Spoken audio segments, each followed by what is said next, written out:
20 লাখ টাকা লাগবে। আমি গত কালকে বা পরশুদিন একটা খবর দেখলাম যে একজনের ছেলে সে সম্ভবত লিবিয়া হয়ে ফ্রান্স বা ইতালি যাওয়ার কথা ছিল। তো লিবিয়াতে তাকে হচ্ছে বাংলাদেশি দালালরা ওখানে আটকে রাখছে এবং তাকে ৭৬ লাখ টাকা পাঠানো হয়েছে এখন পর্যন্ত।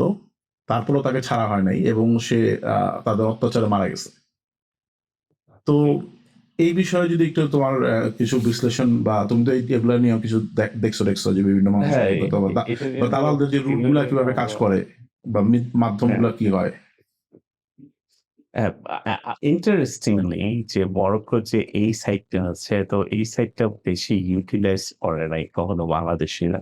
ওকে? সো যে বাংলাদেশিরা ইউজুয়ালি ট্রাই করে যে আ লিবিয়া হয়ে গ্রিসে যাওয়ার, গ্রিস হুম, আর হুম, হুম, হুম। ইতালিতে যাওয়ার।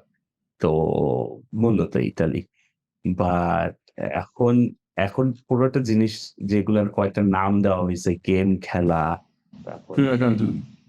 body contract, body contract. So game খেলা তো হলো গিয়া it basically means they are playing a game with their life হুম, হুম, জীবন হুম। নিয়ে। তো আর বডি কন্ট্রাক্ট এর জিনিসটা হতেছে বডি কন্ট্রাক্ট যদি করা হয় কোন দালালের সাথে, তারা গ্যারান্টি দেয় যে বডিটা ওইখানে পৌঁছাবে। ওয়েল জীবিতভাবে পৌঁছাবে। ওকে।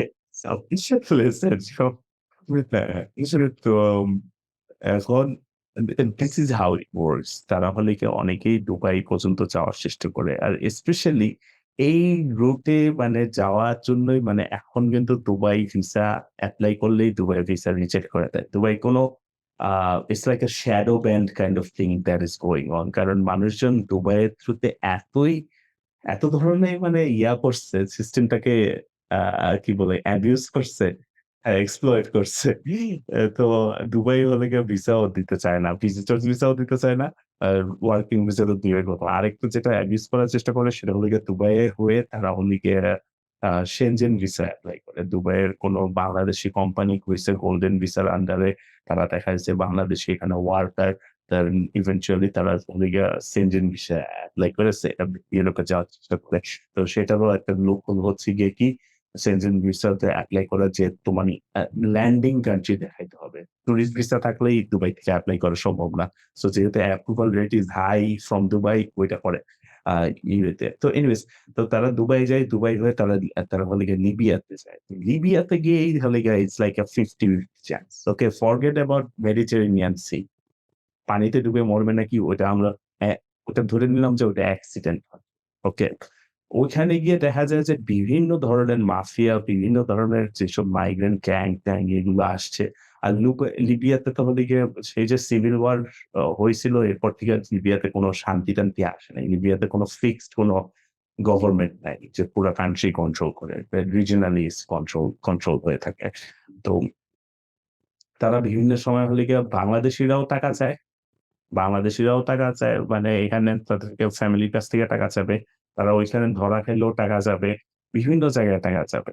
আর যারা দিতে পারে না, আ কিছু worst case scenario তে যেটা হয় যে তারা হলো গিয়ে বাসার মধ্যে ইনফ্যাক্ট আ WhatsApp তো ইউজ করে না ইমোতে। ইমোতে হলো গিয়ে তারা হলো গিয়ে বিভিন্ন ধরনের আ কান্না-টান্না করতেছে, কাকুতি-মিনতি করতেছে, তারপরে বিভিন্ন ধরনের abuse হইতেছে। তো সেগুলোর ভিডিও পাঠানো শুরু করে টাকার জন্য। তো they they try every kind of things possible to get the money from the family. Okay? এটা একটা কেস।